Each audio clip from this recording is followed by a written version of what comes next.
Welcome back to Computer Science 4300. We are now at lecture 6, and today we will be talking about the Entity Manager class and some basic recap of some of the mathematics you'll need to know going forward in this course, specifically the math for assignment 2. So, just as a reminder, the first assignment is due Thursday, and that is at 11:59 p.m. So Thursday the 30th, 11:59 p.m., that is when the assignment must be submitted by. And I'm just going to say something like, if it's late, you're going to lose marks. So please submit that on time. My recommendation is to submit it early, and then if you need to resubmit, you are free to resubmit it as many times as you want. In fact, the Dropbox for the assignment is set up so that we only see the latest submission. So we can't see any of the previous submissions. Only the last one is kept. So feel free to submit as many times as you like. So just a reminder, make sure to tune in next time because we will be discussing assignment 2. Okay, so let's just jump right into it then with the lecture.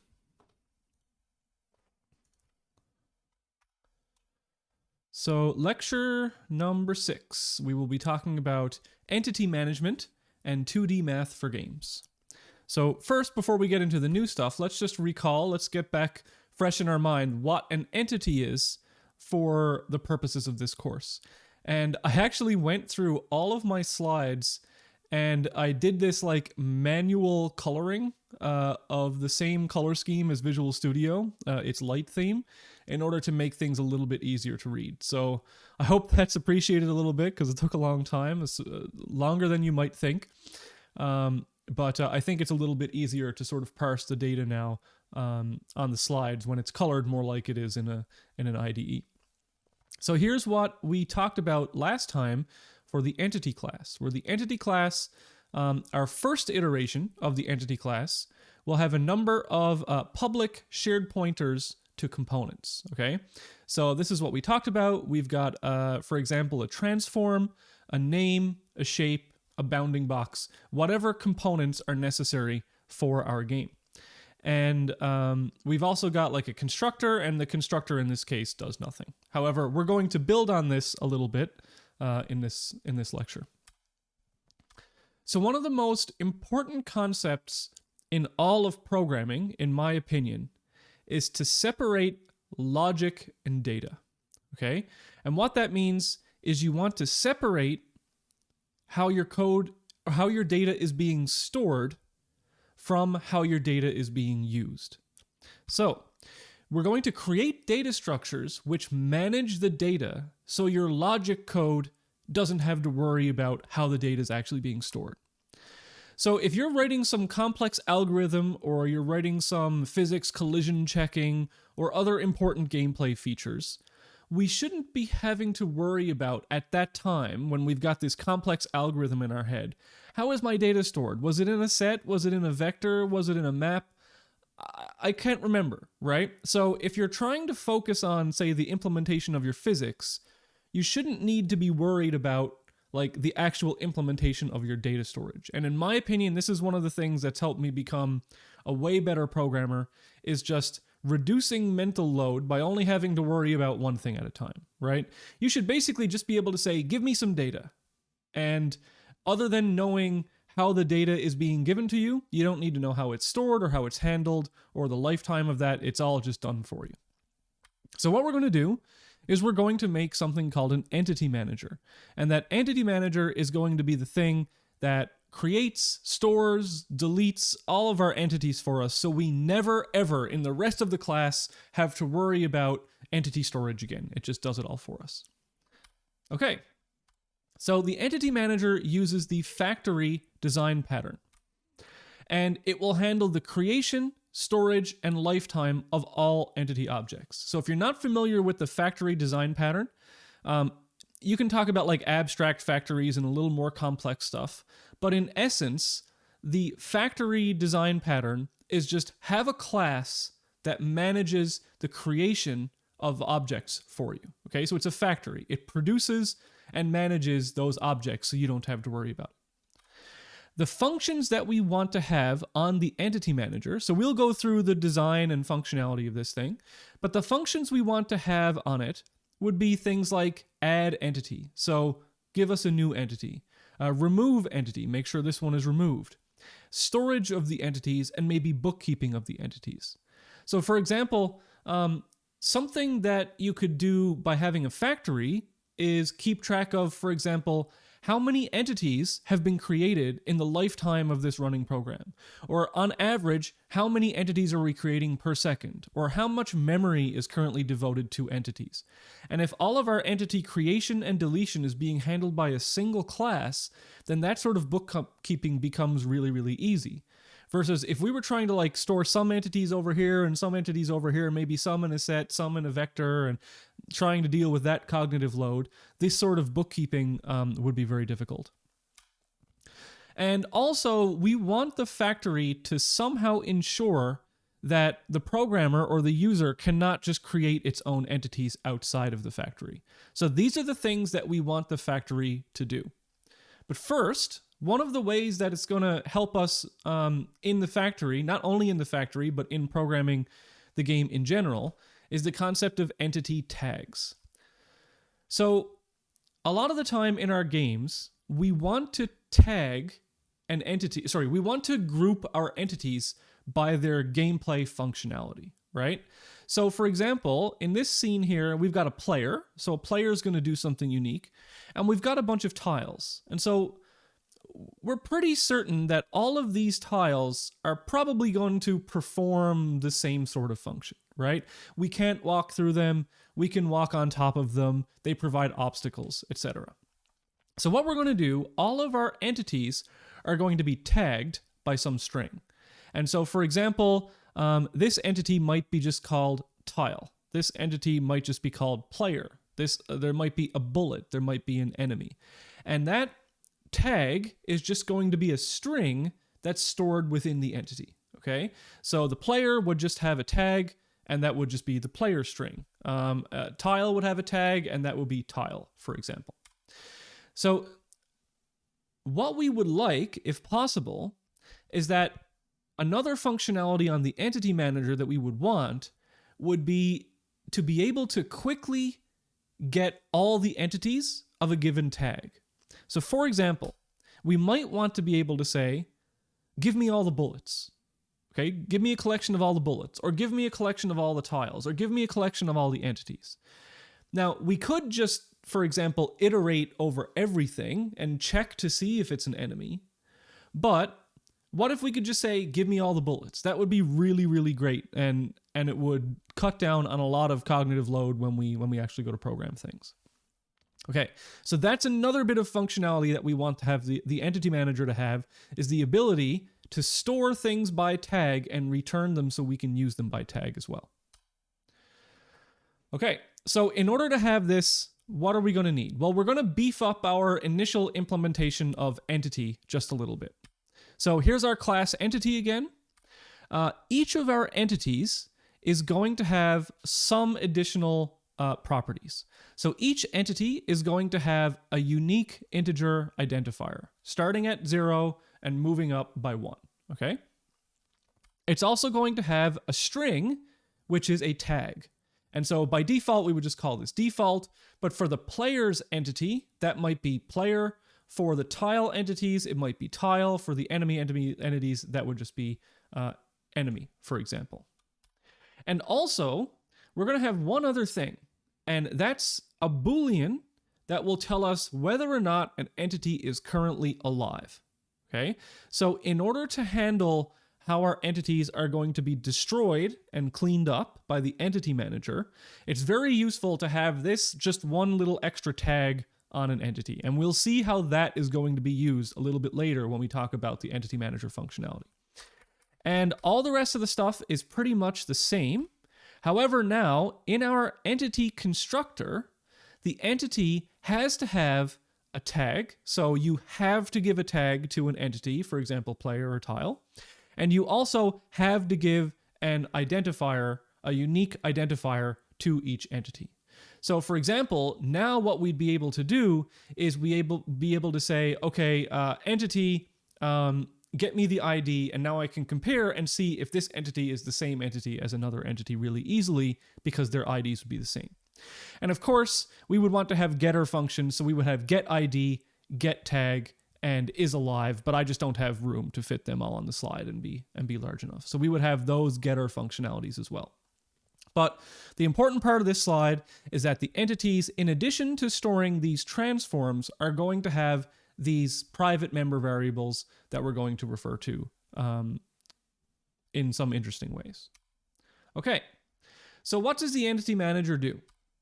What we're going to do is we're going to, of course, this happens in all areas of computer science, is we're going to trade some memory for some speed and functionality, okay?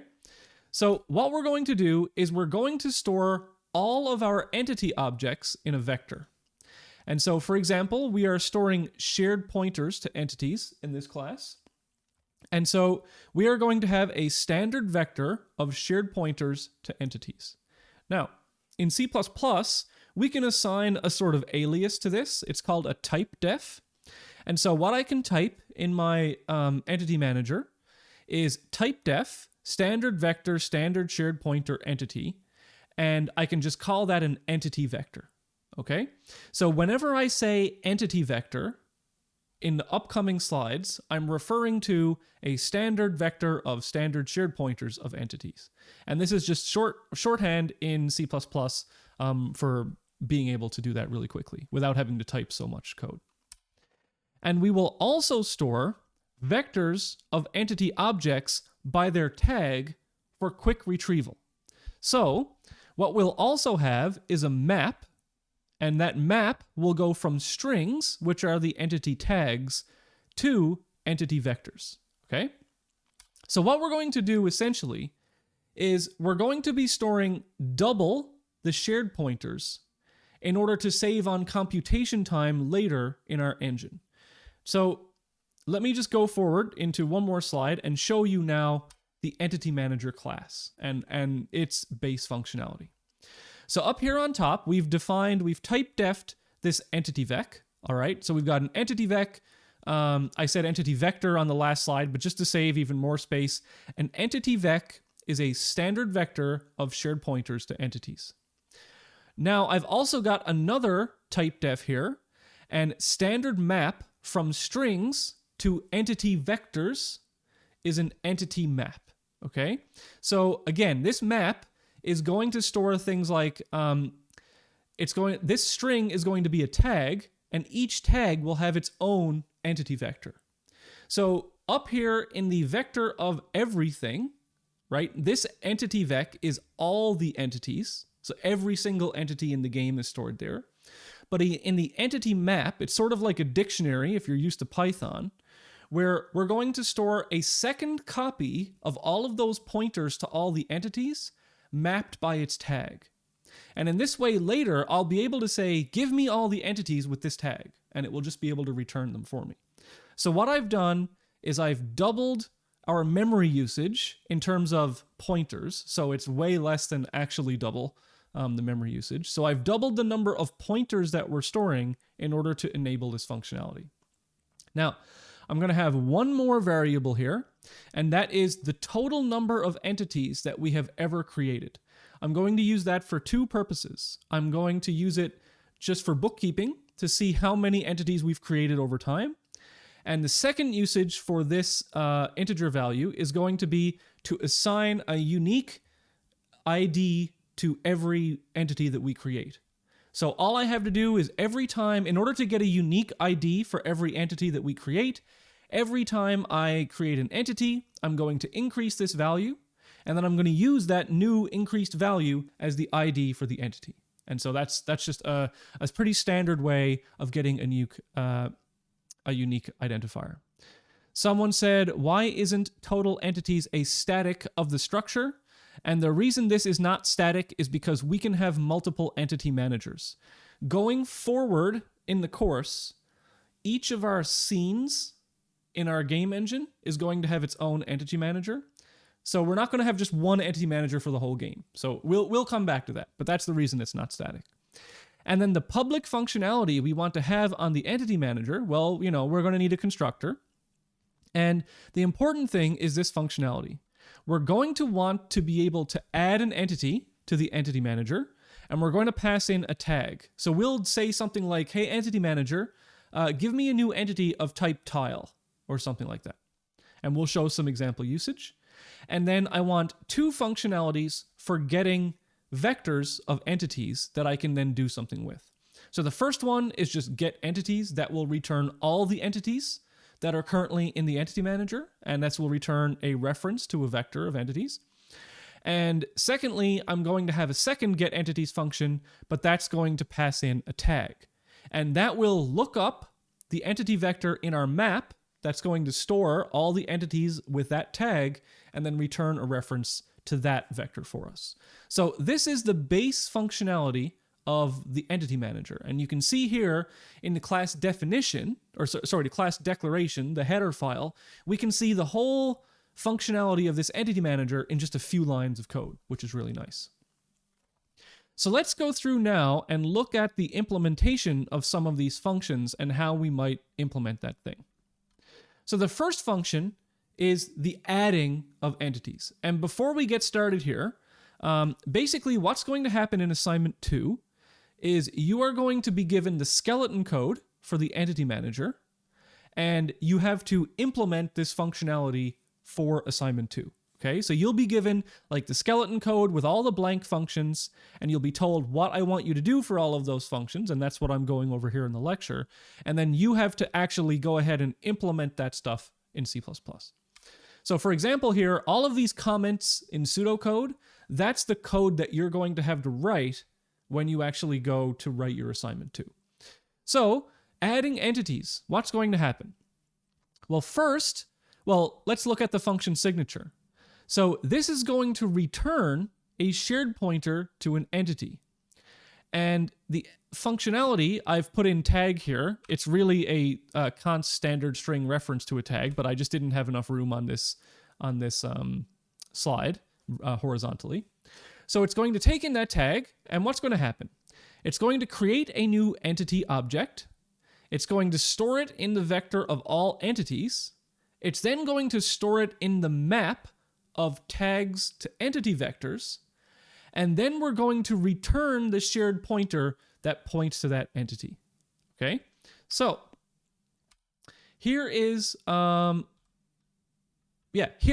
way that we can implement that functionality. So same function, I'm just going to go over the code now that I've gone over the pseudocode.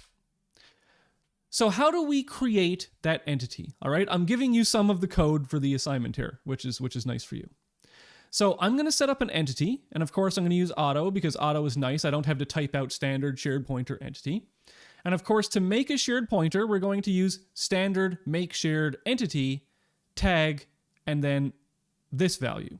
So if you remember, right here inside these parentheses, those are the arguments of the constructor of an entity. The first argument for an entity is a string, that's the tag, and the second one is the unique integer identifier. So what's happening here is I'm using the post increment operator to pass in the current total number of entities and then increment that value after this object has been created. So for example, the first entity that's created will get the ID of 0, and then that value will increase to 1. The second entity will have an ID of 1, the third of 2, etc., etc. So now that I have that vector, or now that I have that entity created, I'm going to add that vector, I'm going to add that entity to the vector of all entities. See how that works? Then I'm going to add that entity into the map indexed by the tag. So if you're familiar with dictionaries in Python, this should be very easy for you. So the entity map is going to store vectors of entities based on their tag, and this is how we would add that to that vector. Then it's going to return a copy of the shared pointer to the entity, and then we're done. All right? And just Just a quick note that this is also not what you have to do on the assignment. Your assignment is going to be a little bit more complicated than that, and I'll get to that slide. But this is the very basic functionality, and this doesn't handle some edge cases related to standard map and stuff like that. But this is essentially the base functionality of add entity, is that our factory is going to create the entity, it's going to add it to whatever internal data storage that it has, and then it's going to return to you a copy of a pointer to that entity so you can actually use the thing. All right? Let's pivot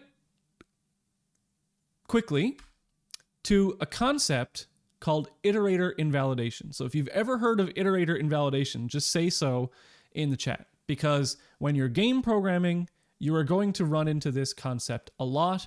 And at this point in your programming career, like up to third or fourth year computer science, you may not have actually encountered this in the wild. Or if you have, maybe you actually didn't know what was going on. And that's actually a very scary thing. So iterator invalidation is very important. And iterator invalidation happens when we modify the contents of a collection as we are iterating through it. And if you implement things naively, this happens all the time in games. And that's very unfortunate, because if you haven't been taught the proper way to solve it, this is actually a really annoying thing to solve.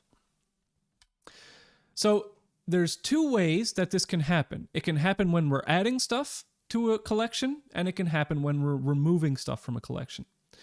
So let's say, for example, that we're iterating through all the entities in order to check for collisions, and an explosion happens, right? So what do we have to do now? Well, maybe we have to spawn an explosion entity in order to show that explosion. So what has happened is we're iterating through a collection, and then we add something to the collection. And that can cause the iterator to be invalidated, meaning that we could possibly now be iterating through something that's larger than it was initially, or maybe the internal storage of the vector has changed, like the internal vector has had to resize, and so all the pointers are now invalidated. There's lots of interesting, nasty stuff that can happen if we are iterating through a vector or any collection while we're adding to it. And the same thing can happen when we're removing stuff from a collection. So let's say, for example, we're iterating through all the entities to see if they've collided with anything, and if they have collided, we remove it, right? Because it has to die. It has to be removed because it collided. But it turns out that if we're iterating through a vector and we remove something from the same vector we're iterating through, our program can just crash, because the iterator that we're used to go through it is now been invalidated. Now I say iterator invalidation, but that could happen using iterators. It could happen using range-based for loops. It could happen using for I equals 0 to vector.length. All of those methods could invoke iterator invalidation. Now here's why. It may not be obvious why this could happen, and it may not actually happen in other programming languages. But vector functions can cause reallocations, okay?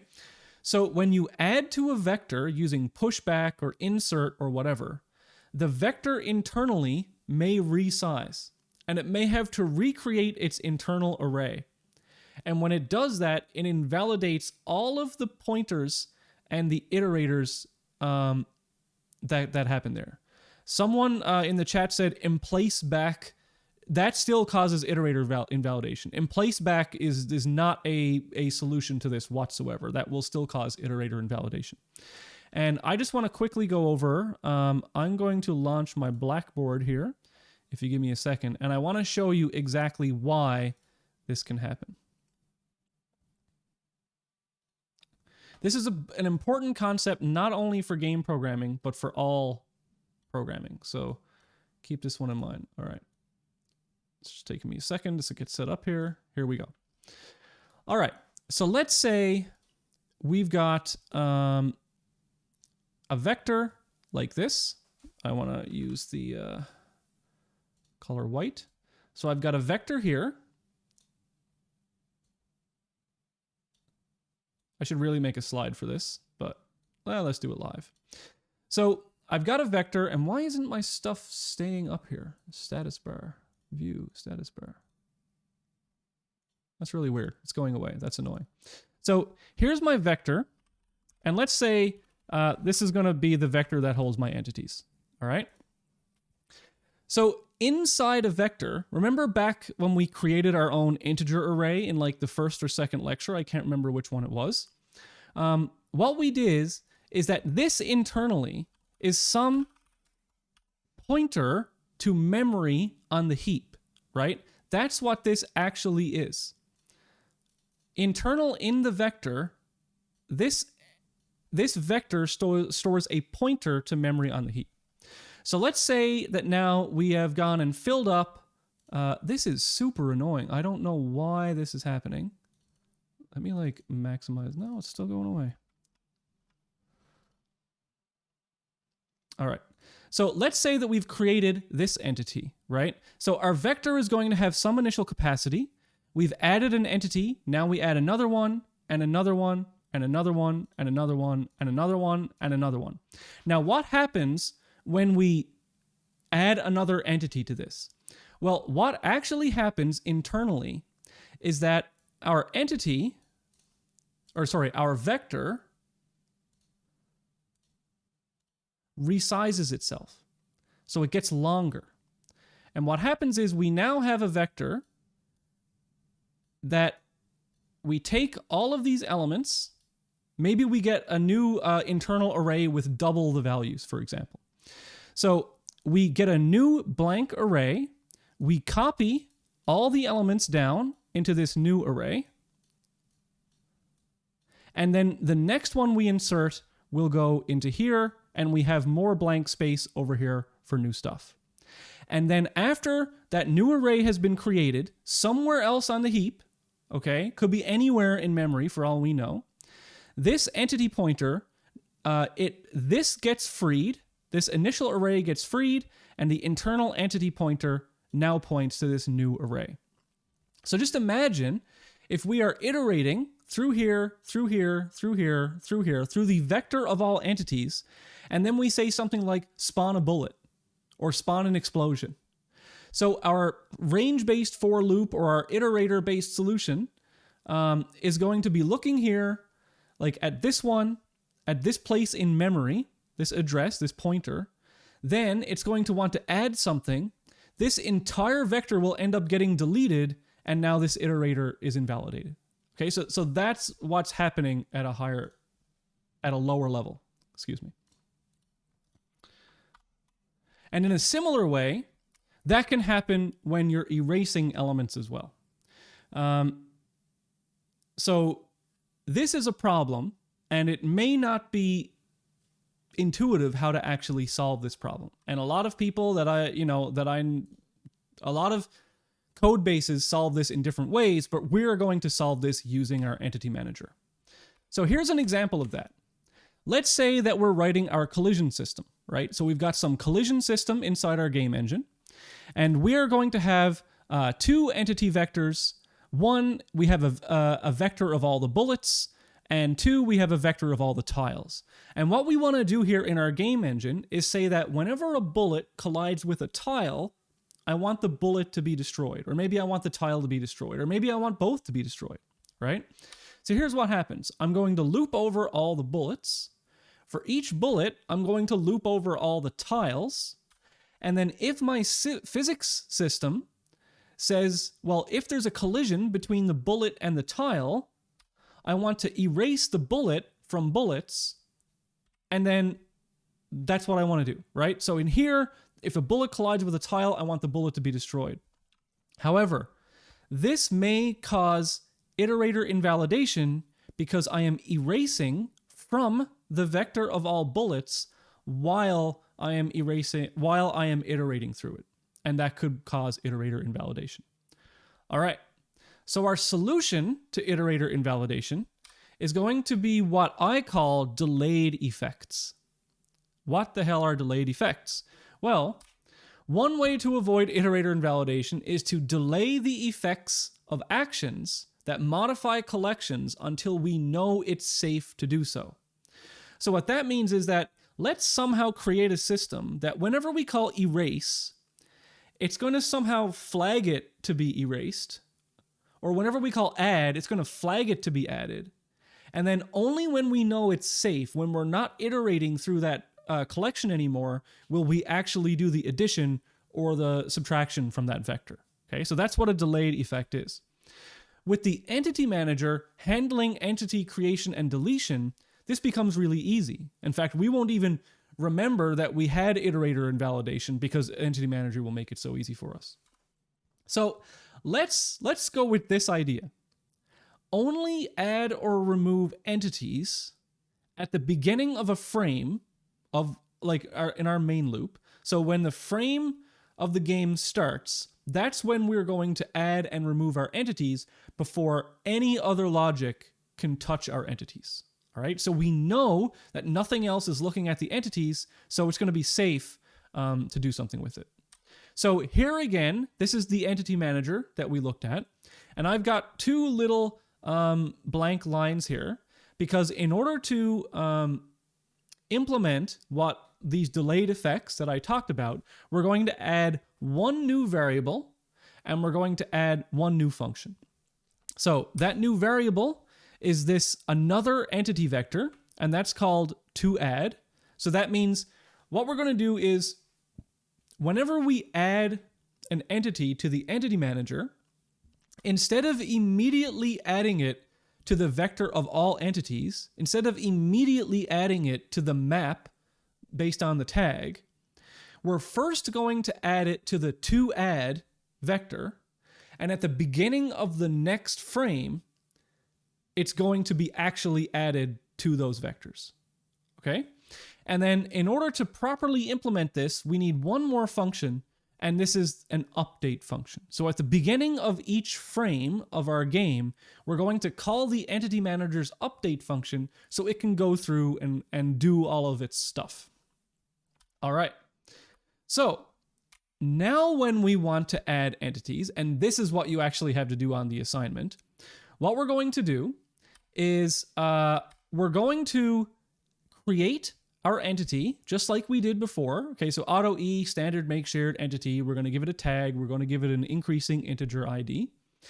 And then what we do is we're just going to add this to the vector internal to the entity manager that we will then go look at on the next frame. So adding an entity, initially, it doesn't actually put it into the vector of all entities. So for example, if we say, hey, entity manager, add a bullet, and then immediately on that same frame, we want to use that bullet, we actually can't do that, okay? Now, that means that entity creation and deletion is delayed by one frame, but it's at the beginning of the next frame, so that's fine, right? I guess we could put it at the end of the current frame, but the beginning of the next frame just makes more logical sense to me. So adding an entity, all it does is adds it to that delayed effect vector of putting it in toAdd. So this function is already written for you for your assignment. It's the other function that you need to implement. And that's the entity manager update. So the entity manager's update function is going to be called at the beginning of each frame by the game engine. And the entities added, will now be available.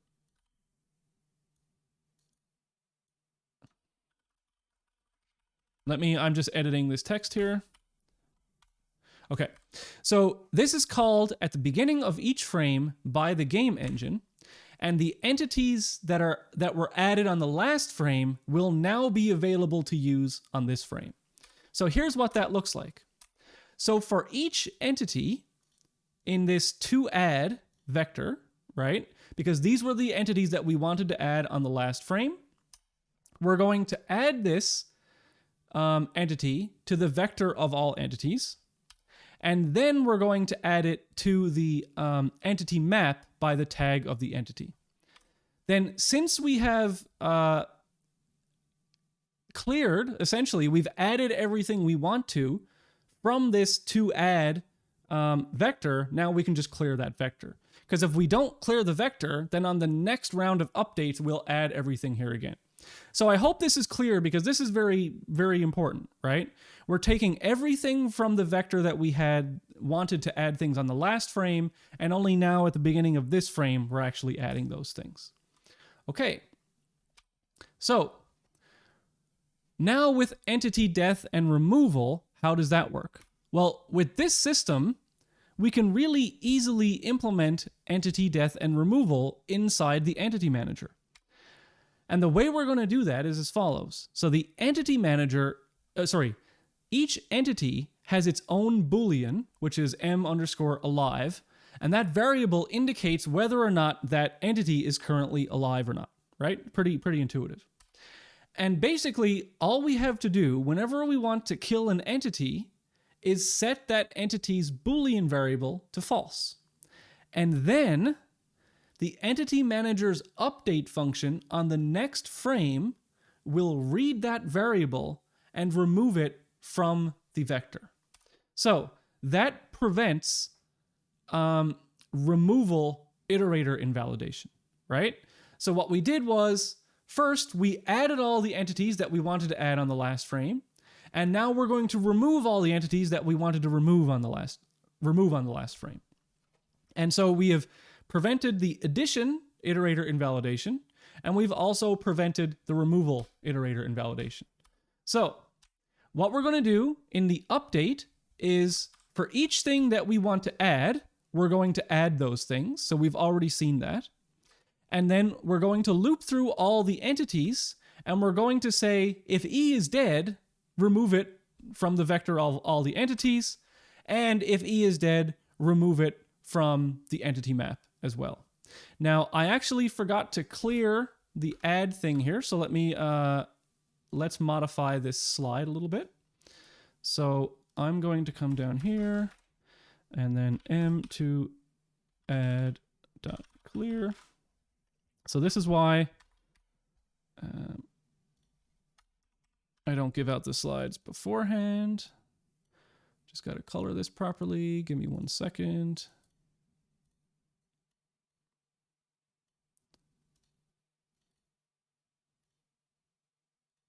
All right. So here we go again. So I just forgot to have this line where I actually clear the entities to add. So you see how this works now?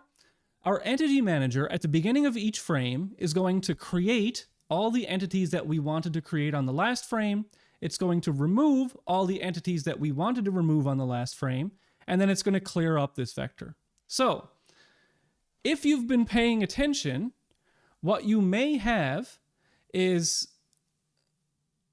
No, okay, so here we go. Let's make this slide, because there's semantics people out there. Give me... I was writing a bit of pseudocode here. All right. So this, we're going to make that black. Okay. I put in the code blocks because you're right. I should be complete, right? So these parentheses weren't here before. So let me just be perfect with the slide. So we add the things we wanted to add. We remove the things we wanted to remove. Now, if you were paying attention,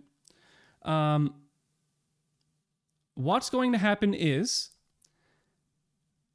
now let me rephrase that. If you were paying attention, then you learned what iterator invalidation is.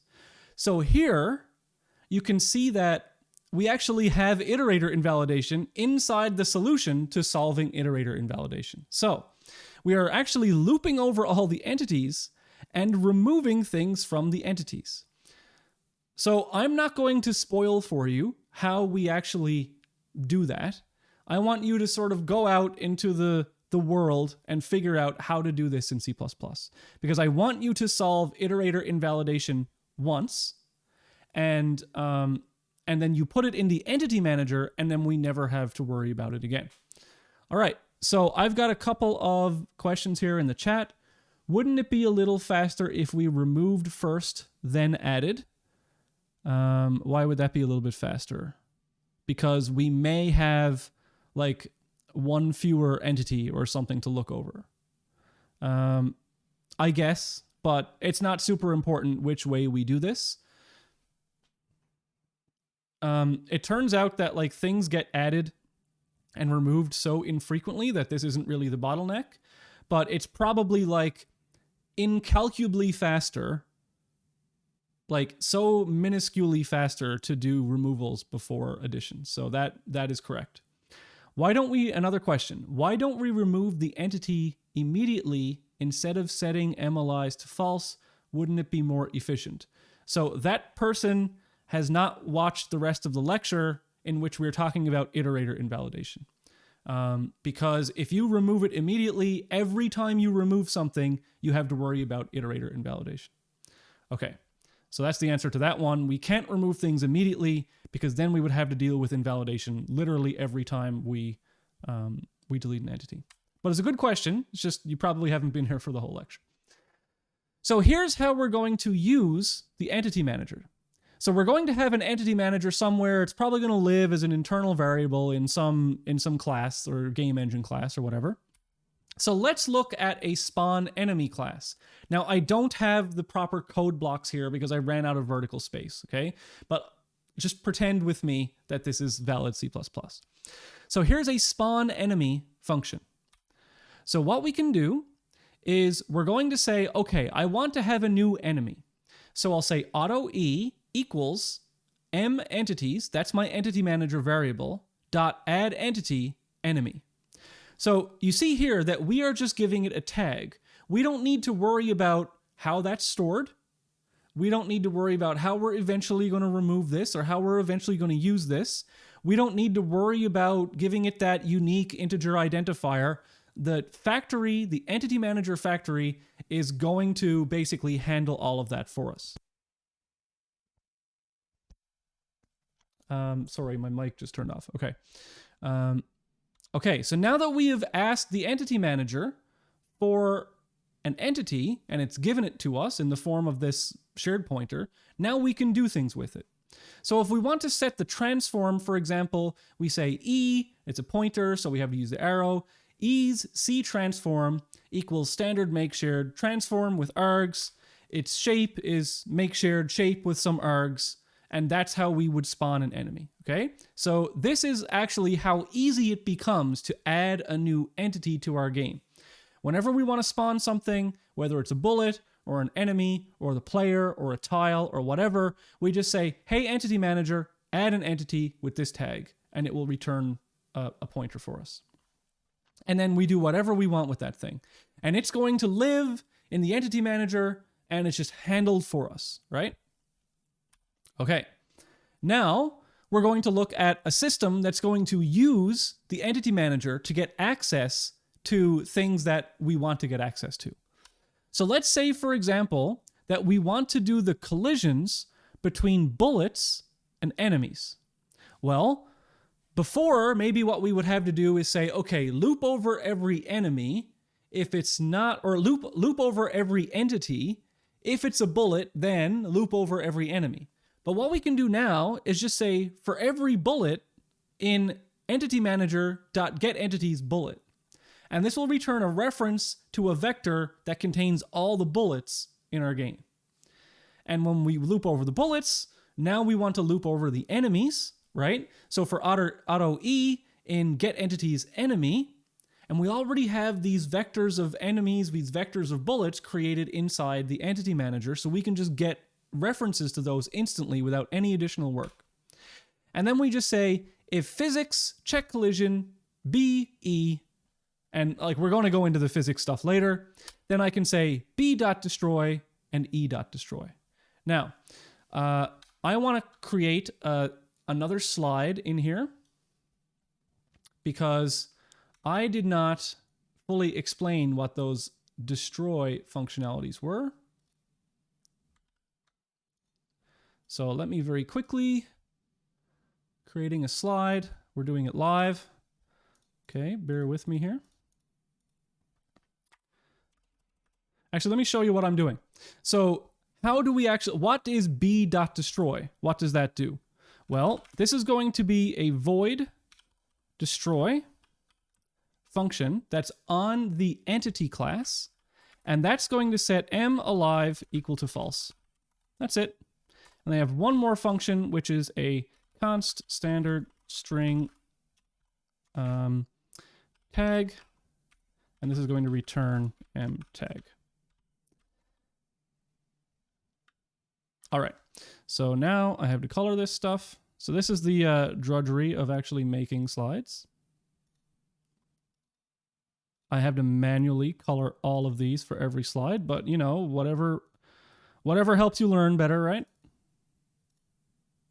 Okay, so let me go back to entity usage.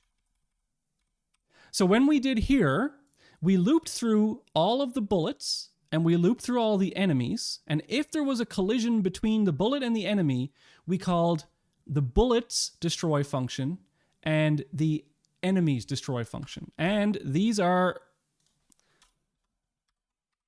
pointers.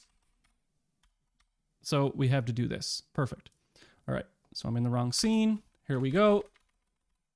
All right. So we do some things live in this course. So you've seen how I create these slides. So we call B destroy and E destroy. So that, remember, calling the destruction of those entities does not immediately remove them from the entity manager. It flags them as dead so that at the beginning of the next frame, we remove them from the entity manager so that we don't have this huge iterator invalidation here. Okay, and again, the implementation of destroy is just a function on the entity that sets its internal alive variable to false. That's it. That's all it does. So the entity is going to mark itself for deletion, and in the next call of the update function of the entity manager, it's going to be deleted by the entity manager.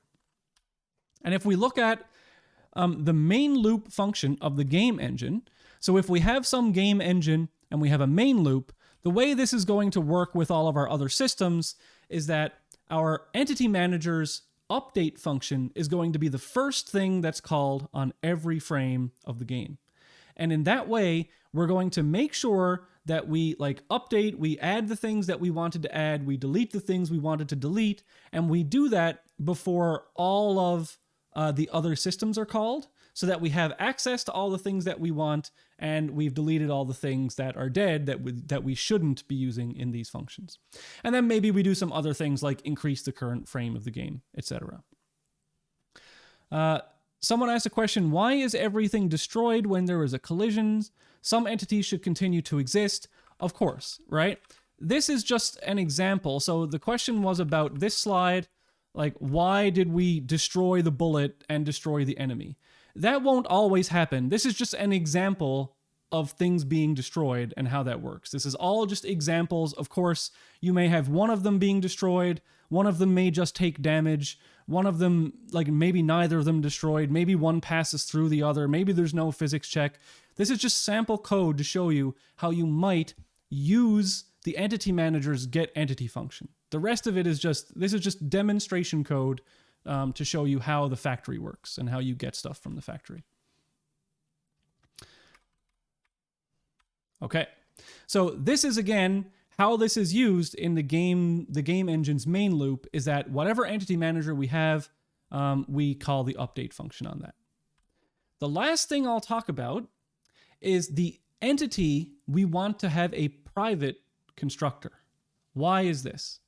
Well, we want to ensure, beyond everything else, the safe creation of entity objects, and we want them to only be constructible by the entity manager class. So what we can do is we can make the entity constructor private and then add entity manager as a friend class of the entity. And so that way, the only way we can construct an entity is from within the entity manager class. And so within the entity manager, we can create entities, but in no other way in any of our code can entities come into being. So we can be sure, because it'll be a compiler error if we try and generate entities in any other way. So unfortunately, if we have a private constructor on a class, it means that we can no longer use standard makeShared in order to construct an entity. And the reason for that is because makeShared is a function that is not a friend class of entity, and so makeShared entity will no longer work with a makeShared does not work with classes that have private constructors. So to get around that, we're going to do the following. So for private constructor classes, instead of calling makeShared, what we're going to do is we're going to do kind of an old school way of setting up a shared pointer, where instead of saying auto e equals this line, we're saying auto e equals standard shared pointer entity new entity args. Okay, this is not the preferred way of creating shared pointer objects, but we're making this one exception that is hidden inside the entity manager in order to ensure the safety of entity construction for the rest of our architecture. And it turns out that the only real downside of using this is that when it uses makeShared, the internal reference count is actually stored contiguous to the entity data, so it's a little bit faster. However, at the end of the course, I'm going to come back to all of this, and I'm going to show you how we're getting rid of shared pointers at all, okay? It turns out shared pointers are kind of slow for many things. However, at the beginning of the course, they make our lives very easy. So we're using shared pointers while we're still getting used to stuff. And then toward the end of the course, we'll transition out of this, right? So at the end of the course, we won't need to do this little bit of a hack at all. And I know this is probably confusing a little bit. However, I just want to make sure that in your assignment 2, inside the add entity function, inside Entity Manager, you're going to see this, okay, instead of this. And that's the one exception to that rule. So the private entity constructor, for example, let's say that we wrote an enemy spawner, okay? And we had someone who in our company who was not following our policy of using the entity manager factory for creating all of our entities. Well, that person is going to try and manually create entities. However, if in their code outside of the entity manager, they try and create an entity in any way whatsoever, okay? So if they try and use makeShared, if they try and use a raw pointer, if they try and allocate an entity on the stack, every one of these will now cause a compiler error. And so the only way that we can create entities is via the entity manager. So what we have to do is we have to say m entity manager, or whatever our entity manager variable is, .add entity. Okay? So that's what the private constructor is for, is it makes sure that nobody else but the friend classes of entity, the only friend class of entity is the entity manager, can construct integers or instances of that. So that's essentially the entity manager. What it's for, how it's implemented, and the problems that it solves. And going forward, I think that once you've done assignment 2 and you've used the entity manager, I would guess that if you're decent programmers or if you're logical human beings, every time that you ever create a program in the future where you have objects or entities being created and deleted, quite often, you are going to use the factory pattern to create your own manager class for that, because it just makes it so much easier to never have to worry about the storage of those entities. So in your collision code, where you're dealing with a bunch of math in your head, all you are ever saying is, get me entities. Doesn't know how they're stored. Just get me entities. I want to do something with them. And create me an entity. I want to do something with a new entity. So that's what that entity manager is for. Okay.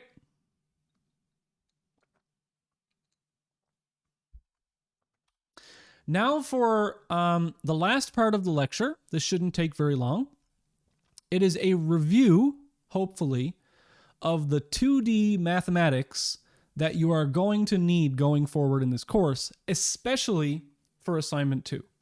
So if your trigonometry is a bit weak, assignment 2's game physics are almost entirely trigonometric functions, okay?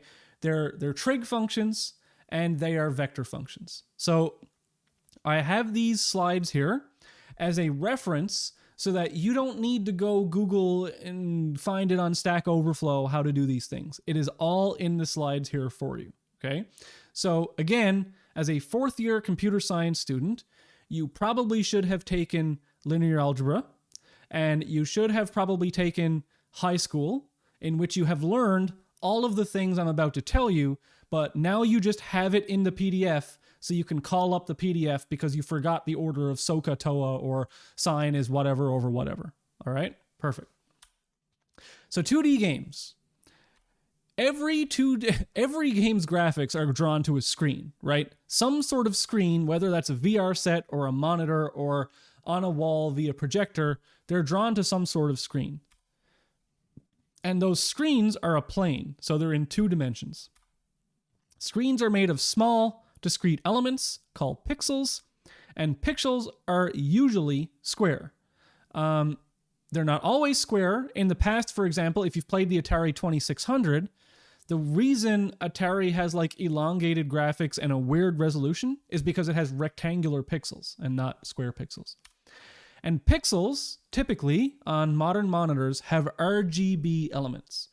So if you look at a screen close enough, and pretty much everyone who's ever owned a TV has done this at some point, like get, right up close to the TV, and you can actually see these elements. And so these are the RGB elements of individual pixels on the screen. Even though it looks white on the screen, that's because your eyes are fooled by the combining of bright values of red, green, and blue. So 2D game colors, in modern games, we're going to specify the color of an object, whether that's a pixel or an entire shape, in a specific color space of the game and display. And if you're into printing or photography or Photoshop, you've seen like different color spaces before. So you may see RGB, RGBA, A stands for the alpha channels or the transparency channels, CMYK, that's more used for printing, grayscale, monochrome, etc. In this course, and in most games programming, RGBA is the most common color space. So you have red, green, blue, and alpha. And these are either assigned values between 0 and 1, where 0 is off or black or not present. So a 0 value for red would mean there's no red in the color. So it's either between 0 and 1 or between 0 and 255 because it's all stored in 1 byte. So this would be 4 bytes per color. In SFML, colors are specified between 0 and 255. If you're used to like web programming, you may be used to the hex codes for certain colors.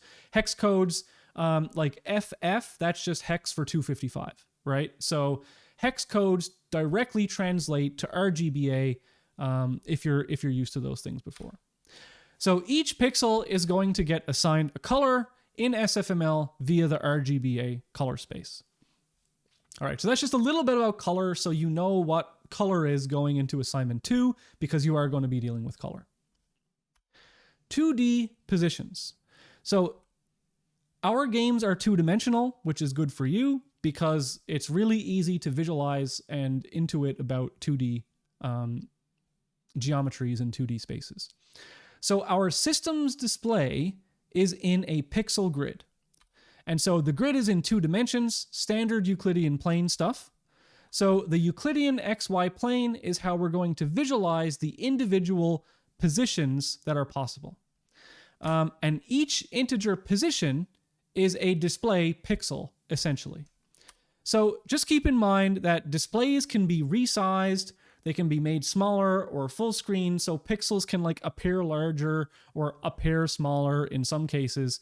However, there is at some point a discrete set of display elements that are called pixels, and up here I'm just showing you like a representation of those pixels. And most APIs for graphics have the 0, 0 coordinate in the top left. And SFML does have the 0, 0 coordinate in the top left. However, when we're talking about mathematics, oftentimes people use the bottom left as 0, 0. So just for these slides, I am going from the bottom left as 0, 0, but just keep in mind that the y-axis is flipped for SFML when you actually go to implement stuff.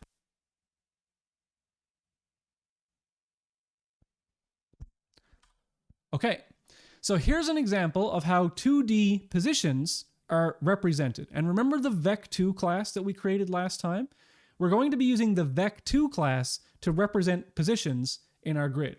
Now, one other note is that in SFML and our vec2 class, we're actually storing floating point values. So we can store actually like arbitrary precision points on this grid. If you can see these like little points that I'm making over here.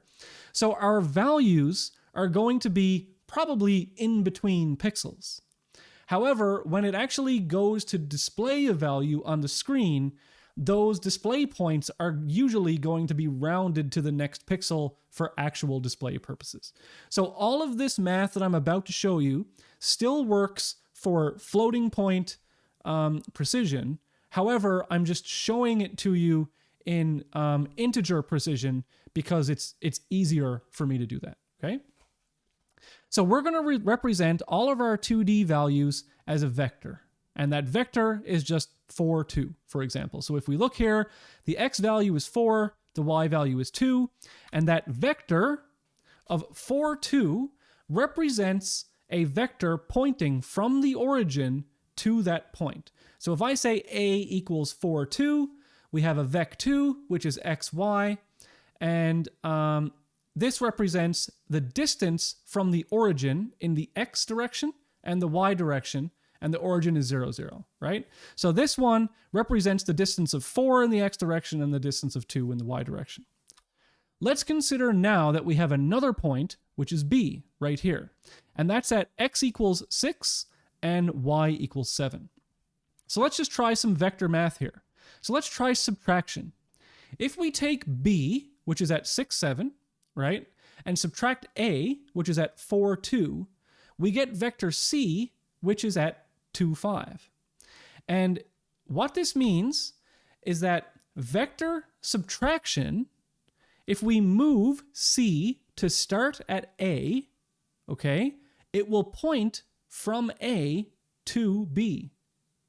So if c is b minus a, that means that vector subtraction, destination minus origin equals distance. So if we ever have a point, right, a destination, so let's say b is our destination, and we want to subtract an origin point from it, what we get is the vector representing the distance from a to b. And that means that if we reverse that, if we take a here, for example, and add c, so if we take the origin vector and add the distance vector, we get the destination vector. So that's how we're going to use vectors in this course. And just realize, like, for example, in assignment 2, you're going to be clicking the mouse and you want the distance vector between like your player and the mouse click. And so it's destination, which is the mouse click, minus the origin, which is the player, and that gives you your distance vector, okay? It's very tempting to always start with the player, so player minus mouse click position, but it's actually the other way around. Here is just a slide reviewing SOHCAHTOA, so sine, opposite over hypotenuse, cos, adjacent over hypotenuse, tan, opposite over adjacent. I am not going to explain what that means. It's just here so you have it and you don't have to Google it. Here is the unit circle explanation of SOHCAHTOA, right? We're here out the middle of the unit circle. We've got opposite, which is y, which is the sine. We've got adjacent, which is x or cosine. The hypotenuse, which is r or 1 in the unit circle. So sine of theta here is y over r. And in the case of the unit circle where r is 1, then it's just the y. Cosine of theta is x over r, and if r is 1, then this is just x, and the tan is y over x. So that, again, not a huge explanation of what that means, because you all know that from like grade 9 or whatever the hell you do trig, but just another slide of values so you have that handy with you. So let's look at an example from an actual game where you might want to use this. So let's say we want to get a vector from an angle and a distance, okay? So we're given an angle and we're given a distance, maybe the hypotenuse here, and what we want to get is the xy vector representing the x and y change in this vector. Because when we actually go to add to our position in a video game, when we go to take like our speed or our velocity and then add it to get the new position, this is what we need to have. So this is a good example. Let's say we're talking about speed updates in games. So maybe we have a bullet. So our entity's speed is going to be in S units per frame. And that might, for our first or second assignment, that might be in like pixels per frame. And we want the entity to travel at an angle of theta.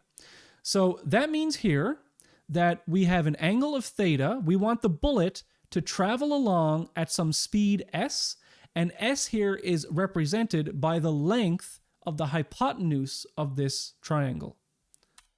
So if our radius is s, okay, then cosine of theta would mean that is the x change, okay, this x distance, if the speed was equal to 1.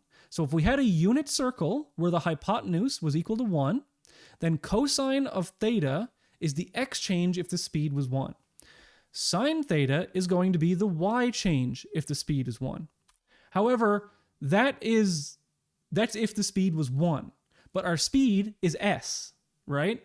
So to get the xy velocity vector, we're going to have to multiply these values of cos theta and sine theta by s. See how we're doing this? Because we just did the formulas if s was equal to 1, or sorry, if this hypotenuse was equal to 1, which is just cos theta for x, sine theta for y. In order to get the value of x and y, if it's equal to s, then we have to take 1, get it to s somehow. Well, we do that by multiplying by s. So to get the velocity from a speed s and a travel angle of theta, we would say vec2 velocity, the x component is s times cosine theta, and the y component is s times sine theta. And speed is the magnitude of that vector. So if we wanted to get back from velocity to our angle, or sorry, from velocity to the speed, then we would have to use something like Pythagoras to get the length of that velocity vector. So let's do that example. Here's the second example. Let's say we want to get the angle and the distance, or in this case, the length of the hypotenuse, from the vector.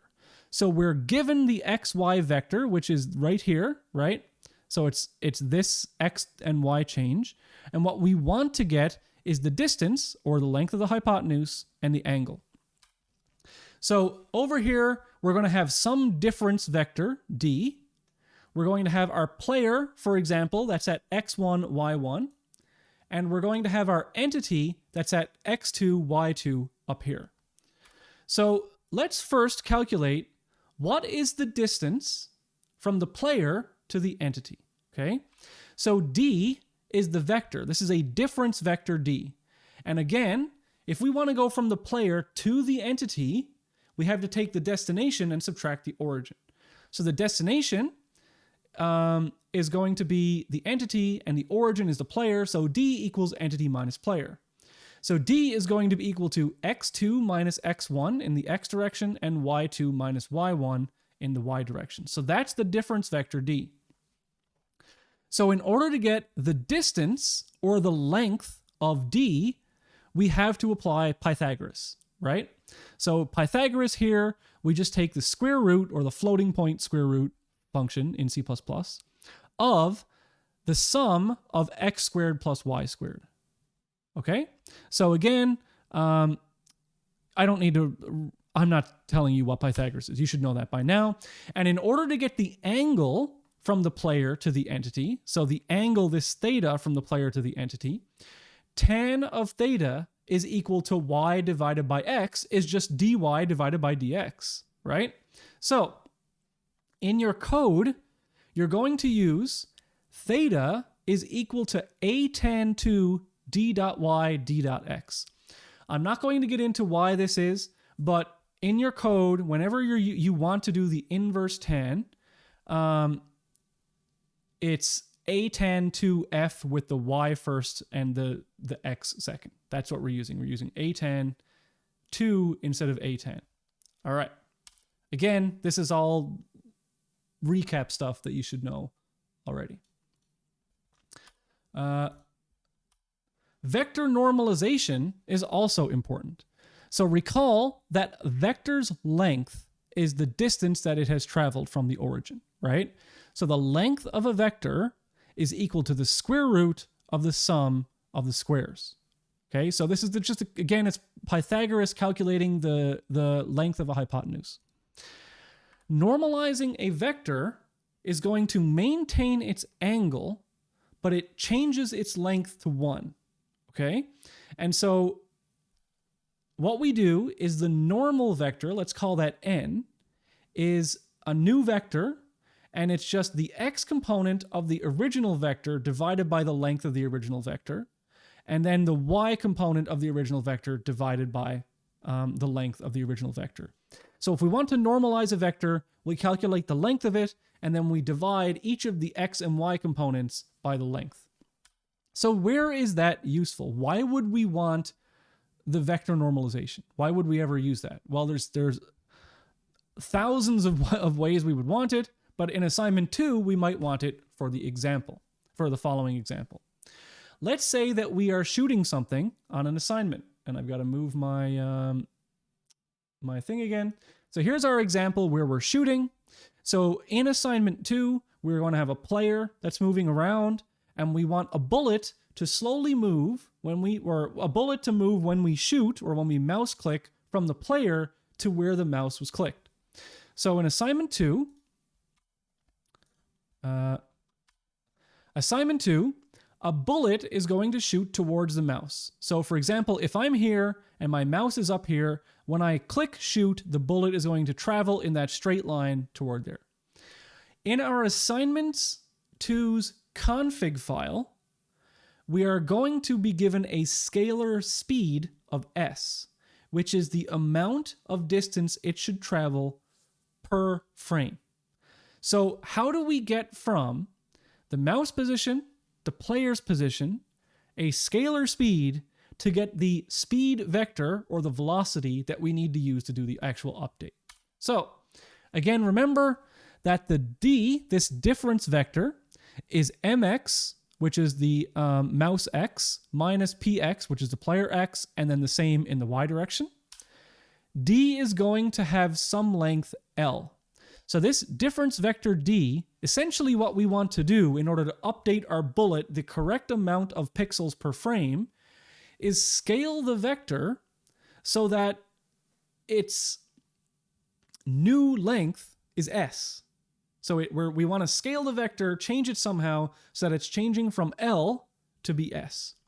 So the way we can do that, or one of the ways we can do that, is to first normalize D. So we take D and we make a new vector N, which is just the X and Y components of D divided by their length, so that we now have a vector that points in the same direction as D with a new, with the same angle. And then, since it's a normal vector with length 1, it has speed 1. So if we want to get to speed S, we then take in order to get the final velocity vector that we'll use to do our final update, we are going to multiply the normal vector by S in each of the components. All right. And if we want to do the opposite of that, right? If we want to use angles to shoot instead of vectors, we can calculate, okay, dy. So again, d is going to be the mouse minus the player. Then we're going to have an angle here, theta. So the theta angle is a tan 2f of d's y and d's x.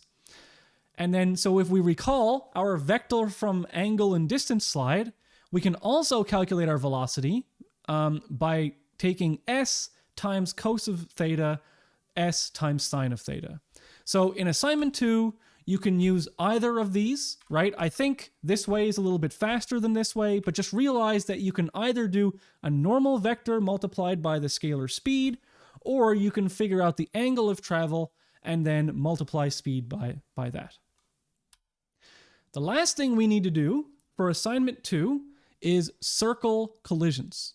All right, so we're going to have bullets that are circles, we're going to have enemies that are circles, and we're going to have a player that's a circle. So assignment 2 is starting out pretty simple with our physics. It's going to be circle-circle collisions.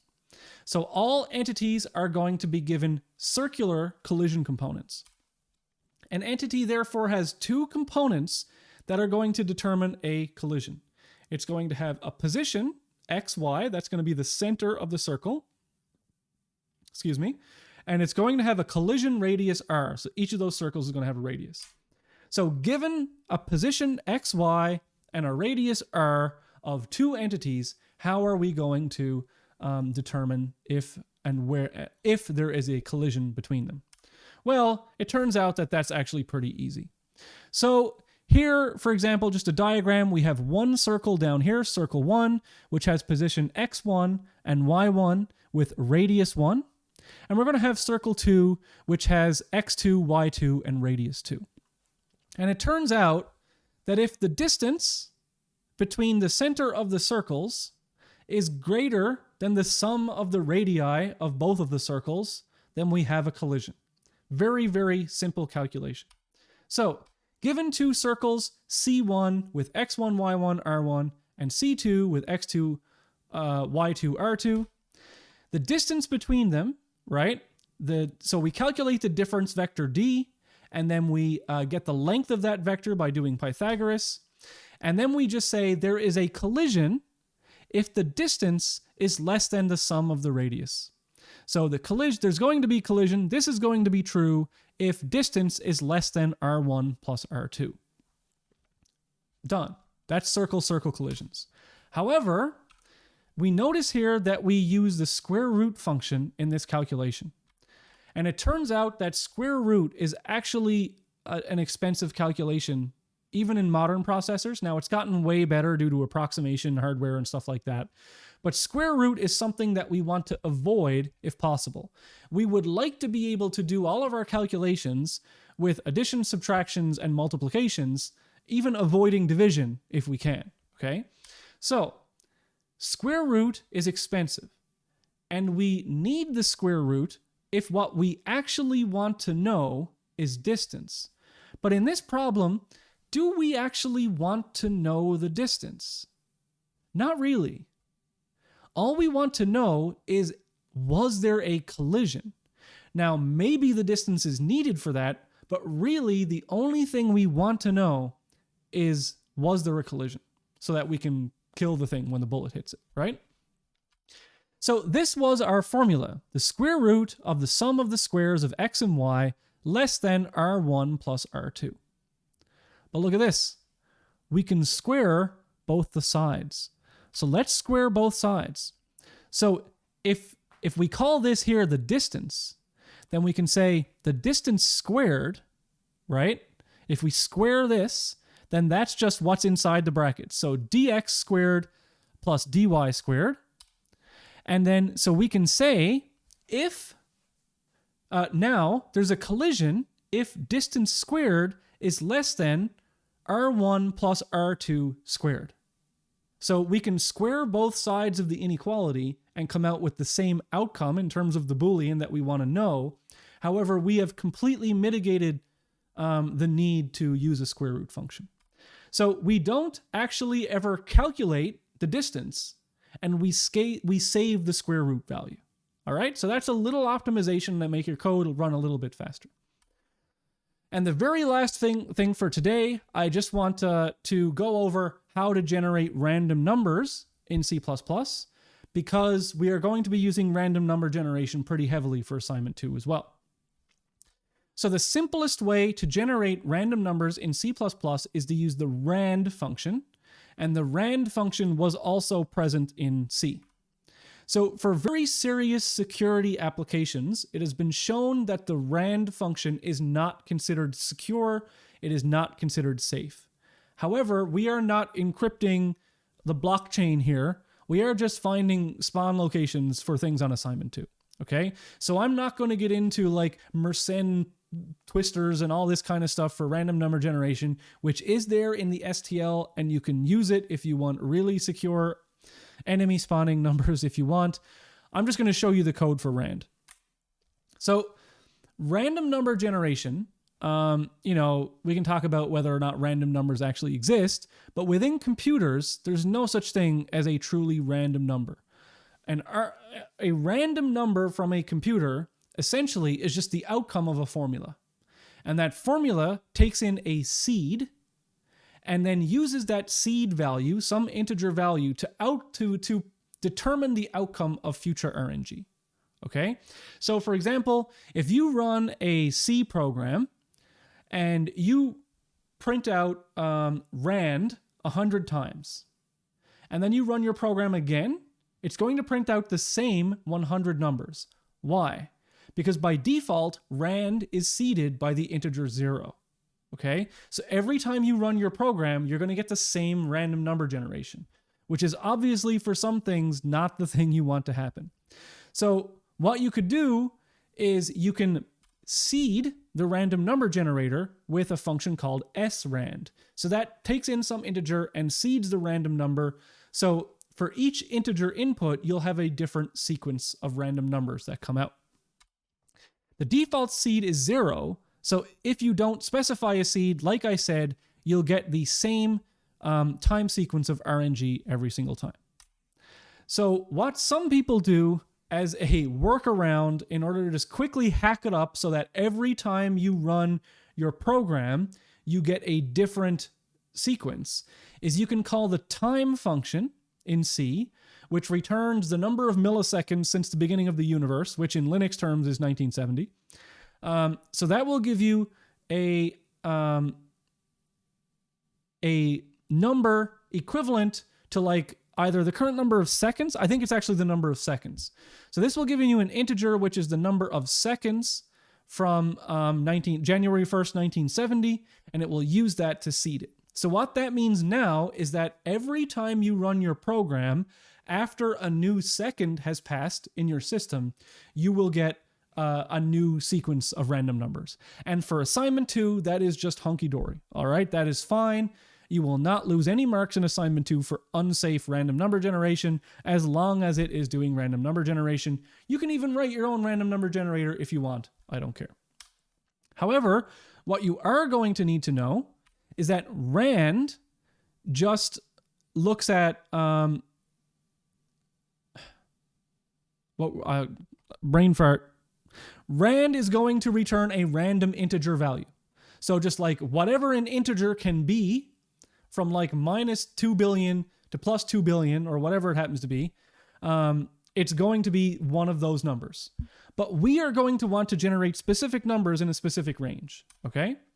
So given a range, min and max, and this meaning inclusive. So for example, if I want you to give me a random number between 0 and 10, 0 and 10 can be possibilities, right?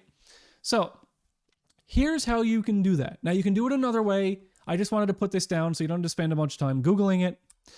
What we're going to do is calculate a difference value. So the diff here, that's the number of possible outcomes there could be in this range. So for example, if I say, give me a number between 0 and 3, inclusive, then there's 4 possible values, 0, 1, 2, 3, right? So diff is going to be 1 plus max minus min. So 1 plus 3 is 4, minus min, which is 0, is 4. So diff here is the number of, well, it's the difference between the max and the min, but it's the number of possible values there could be. So now what we do is we take our random number and we modulus it on the diff. And so what we get is we get some huge random number, we modulus it on the diff, and now R is now a random number between 0 and diff minus 1, which is exactly what we wanted. However, we've got it between 0 and diff minus 1, but what if I wanted a number between 10 and 20, right? So now what I have to do is I have to add min back onto R. So we add the minimum back on to R to get the number in the proper range. So the formula for all of that, if I want to have a number in a given range between min and max inclusive, we have R equals min plus rand mod 1 plus max minus min. And here's just an example of that so you believe me. Here's the function. Let's say we want a number in the range 30 to 40 inclusive. Well, 30, 31, 2, 3, 4, 5, 6, 7, 8, 9, 40. That's 11 different values. So the diff is just 1 plus 40 minus 30, which is 11. Then we're going to do R, which is rand mod 11. So this is going to give us a random number between 0 and 10 inclusive, but we wanted 30 to 40. So we're going to add 30 back onto it. Okay? And this works even if the min and the max are the same value. So if we want a random number between 20 and 20, that'll just give us 20 every single time because rand mod 1 always gives us 0. Okay, perfect. So that is lecture number 6. And that is the stuff that you need to know for assignment 2. So on Thursday, it will be 100% talking about assignment 2, and you will have 2 weeks and 5 days. So you'll have 19 days to talk about assignment 2. Oh, geez, I made that thing there. So assignment 2 will be waiting for you on Thursday. And just a reminder that Thursday at the university is a holiday, okay? But the lecture will be pre-recorded on Wednesday and it'll be available for you on Thursday.